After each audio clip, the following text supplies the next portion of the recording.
Alaaji Malick ñu xool ndax takk na micro bi. takk na ko takk nga sa micro. takk na ko. D'accord. soxna Oumy ñu ngi lay. nuyu. soxna Oumy noonu non du ma leen faale amul problème. soxna Oumy ñu ngi lay nuyu. may leen di fay Cheikh Tidiane bonjour Maïmouna Malick Mortala nuyu naa leen yéen ñëpp jox leen seen wàccuwaay et bonjour aux téléspectateurs qui nous regardent ce matin. mi ngi taw wala tawul.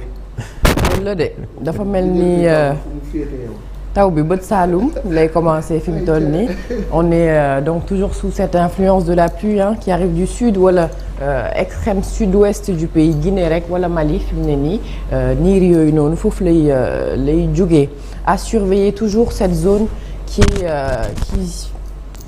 souffre de ces nuages denses là Kédougou Kolda Sédhiou Ziguinchor je vous le dis ci période nawet bi saa yi ñu gisee genre niir bii nii c'est le moo tudd nan Cheikh Tidiane. tu te souviens cumulonimbus c'est ça.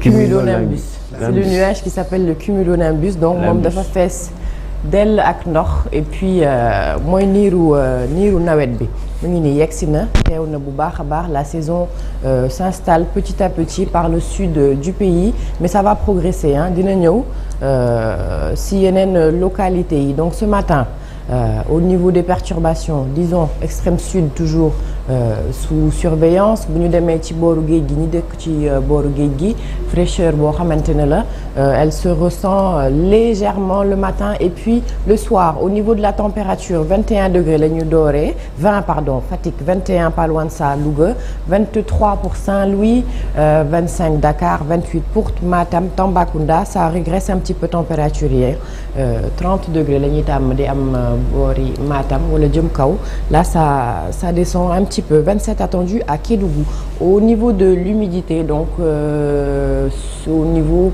du territoire national mu ngi toll toujours si 75% à peu près sur une échelle de 100 toujours le FIT donc daf ci am benn influence puisque ça sépare l'atmosphère en deux types de climats sec sur l'hémisphère nord et puis un climat humide sur l'hémisphère sud dinañ topp fit boobu noonu parce que moom day il change de positionnement au fil du temps donc dinaa leen si wax dara maa ngi koy topp cette ligne je la suis de très très près. Au niveau de l'après-midi, comment ça se passe? La chaleur, est-ce qu'elle continue ou non? La carte va nous le dévoiler tout de suite. Donc, toujours au centre allant vers l'est. Chaleur maintenue avec une prédominance du soleil sur la moitié nord du territoire. Extrême sud.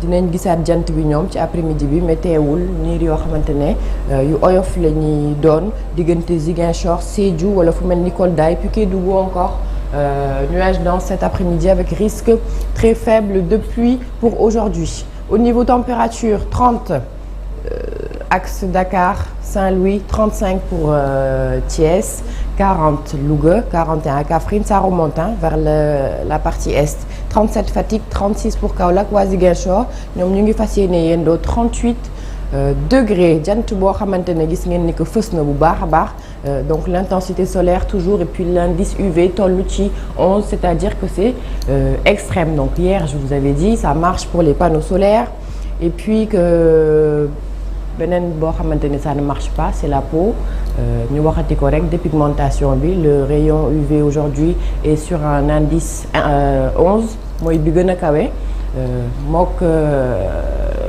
der bi ça ne matche pas les filles jant baa ngi noonu ñu dem xooli jigéen gi minuit 52 la première marée haute a eu lieu 6h35 ca fajar ba ñuy commencé 13h13 ça remonte 19h35 la marée elle redescend ñu jeexalee ko jant bi puisque fenk na ci 6h51 ci la bët set 19h38 est prévu le coucher du soleil à l'ouest du pays ci kanam tuuti ci ñaareelu pàcc bi ñu xool la distance entre la terre et la mer et le soleil pardon comme je vous l'avais dit hier. Si vous avez déjà une idée faites-vous une petite idée chiffres yi ils sont le chiffre est extraordinaire en tout cas au niveau kilométrique. ba ci kanam incha allah ñu xool loolu. très très rapidement ma bàyyi leen ngeen desandi. tu donnes rendez-vous pour la météo express à la fin. oui je serai là. Cheikh Tidiane oui ngant amul tey incha allah su neexee yàlla je serai là. Cheikh Tidiane laisse-moi tranquille. ba ci kanam incha allah jërë ngeen jëf.